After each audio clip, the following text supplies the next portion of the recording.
And how do we see Prime Minister Modi's image on his 75th birthday? Is he on a decline, or is he on an upswing? Or he is known to be mastering the art of always coming back no matter how many challenges are there. Will he master that again? That's a big question. Joining me this evening is Nilanjan Mukhopadhyay, veteran journalist, author, and political commentator. Thank you so much, Nilanjan, for joining on HW. And I'll begin with what has marked a shift in the tone. What has happened to Donald Trump? Now, is there some kind of a trade deal which both sides have assured to each other? Is that the reason, or you find some other reason why Trump was forced to acknowledge Prime Minister Modi on his birthday and also otherwise the other day on the social media? No, I think it's become absolutely difficult to try to figure out what is there in Donald Trump's mind. Just till the other day, he was so much strong anti-India. He was saying all kinds of negative things, even about Mr. Modi. And now suddenly this change in attitude. I think basically he is behaving like what I would say, is somebody who's a rowdy youngster who does not have the strength behind him. Just goes around threatening that I will sort you out, but then realizes that he really cannot sort anybody out.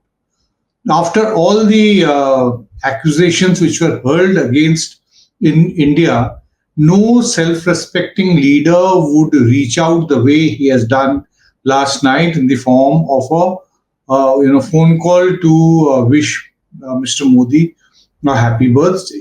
I don't think anybody else would have done that. So it is very difficult to explain or reasonably analyze a leader who does not have any consistency. So it is actually turning out to be, just he says something which is not to be taken very seriously at any point of time. So just the way that I did not take Mr. Trump when he was being so critical about India so very seriously at that time when he was virtually threatening morning, evening, and afternoon, I wouldn't take this phone call also very seriously, and don't think that there has been any U-turn or a turnaround. There is a certain process which is underway. One of their representatives is in India. Let's see what comes out of these talks. And I think that the American establishment would be best served by an advice that let Donald Trump continue with his rhetoric or politicking, whatever he wishes to do. You follow the path of governance the way bilateral negotiations are held between two countries. But that is on the international front. But what about Modi's persona in entirety? And now today, since he's completed 75 years of age, that controversy, there was a lid on it when Mohan Bhagwat said that, I never said that people should retire at 75. So that controversy was taken care of. But what is really happening with Prime Minister Modi's 75 years of age limit, which BJP itself had imposed, which Prime Minister Modi, in fact, himself had imposed? So what's going to happen to this? And will there not be any murmurs further in the party on removing Prime Minister Modi, or has there been a larger consensus now that there is no option other than Prime Minister Modi and he has to be the prime ministerial candidate for 2029? What is the deal which has been worked around? First of all, I think that there is a misconception that there was a rule that anybody in the BJP is going to resign from public office, either within the party or within the government, at completion of the age of 75. Completion or the beginning of age 75 really not very clear. It was never a real rule. It was something which was started by Mr. Modi essentially to ease out those aging leaders who he did not want to be part of the government. It started by his decision in 2014 not to have Mr. L.K. Advani, Mr. Murli Manohar Joshi, and similar other leaders who were more at a higher age than 75 in the government. So they were not made ministers, that is when this talk about 75 years plus are to retire, go into the Margdarshak Mandal, which has never met even once, So it is, and it is not a constitutional body if you actually go by the BJP's constitution. Every party must adhere to a constitution. There is nothing called the Margdarshak Mandal within the constitution. So I think it was all. What has happened? Yeah. Sorry, I lost your. Yeah. Even I lost your audio, what you were saying towards the end. If you could just repeat that, and then I'll ask you the next saying, question. I was saying that there is nothing in the BJP constitution which actually says that there must be a Margdarshak Mandal. It is a non-existent body, and it has remained a non-existent body for the last so many years since it was first announced that Mr. Advani and Mr. Joshi are going to the Margdarshak Mandal. There have been exceptions to people beyond 75 who have continued. You have Anandiben Patel, who's more than 75. She continues to be the governor of Uttar Pradesh because Mr. Modi requires somebody who can keep an eye on what is happening in the UP government. Mr. Modi is not part of the loyalists, or Mr. Yogi Adityanath is not part of the loyalists of Mr. Modi. Likewise, in Karnataka, Mr. Yedurappa had been made chief minister. He continued beyond 75. I think he became chief minister for the nth time at the time, when he was 79 or 79 plus already. So there have been many exceptions. I think if we start looking at the list of governors, we will find that a few people who were retired in 2019 or 2024 for the Lok Sabha elections and denied, the party ticket, they have been made governors. We'll find some instances.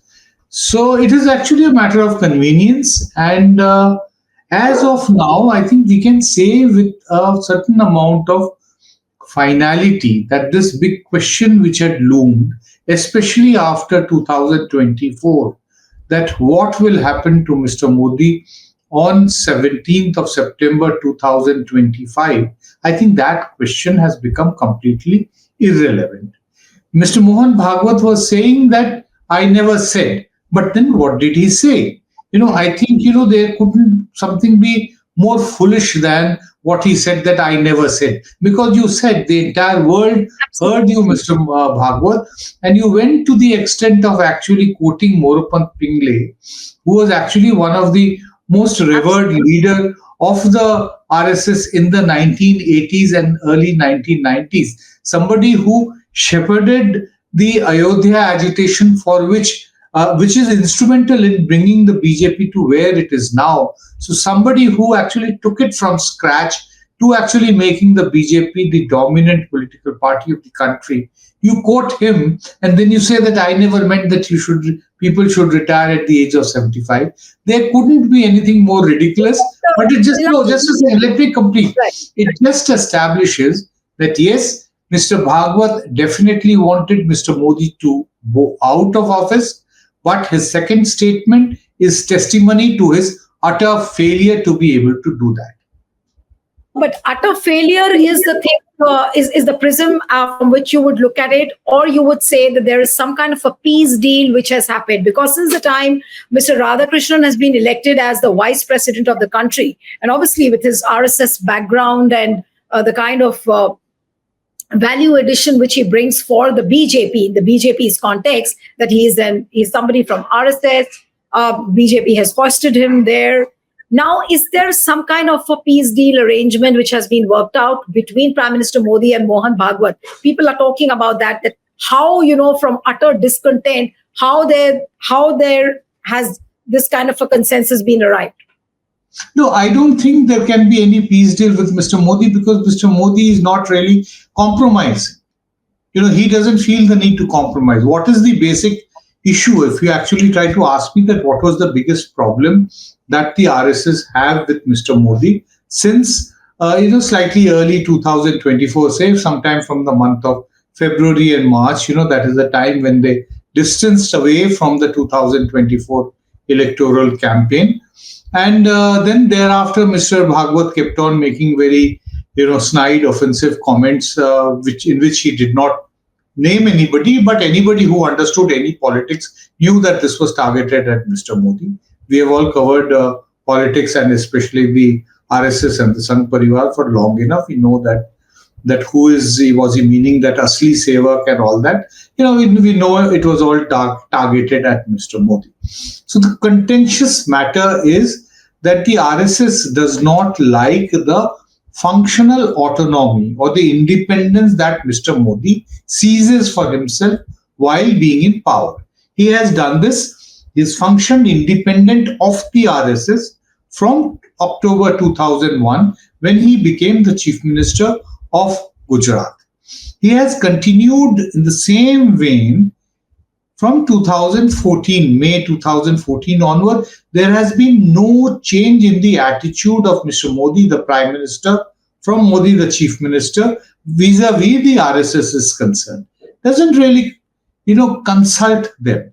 Yet he completely follows the ideological line because at heart he is a Swayamsevak. But the point is that as far as functioning is concerned, he is not to be guided by a collective. As far as C.P. Radhakrishnan is concerned, it is Mr. Modi's choice. It is not that the RSS told him to make C.P. Radhakrishnan. It's everything he decided, and it was possibly convenient for Mr. Modi that he got a backward, somebody who was from Tamil Nadu, somebody who was also ideologically committed, because they required an ideological commitment, somebody who is part of the Sanghatan for decades, so that the kind of fiasco which happened over Jagdeep Dhankar does not get repeated once again and show the BJP in very poor light. Let's understand that Mr. Modi in his heart would be feeling that he possibly made a mistake in elevating Dhankar from the West Bengal governorship to New Delhi. That's one of the few mistakes which Mr. Modi has made. For whatever be the reasons, it was because it suited somebody else who had actually put in a word for Mr. Dhankar. Those are not issues which I'd like to go in at this stage. Right.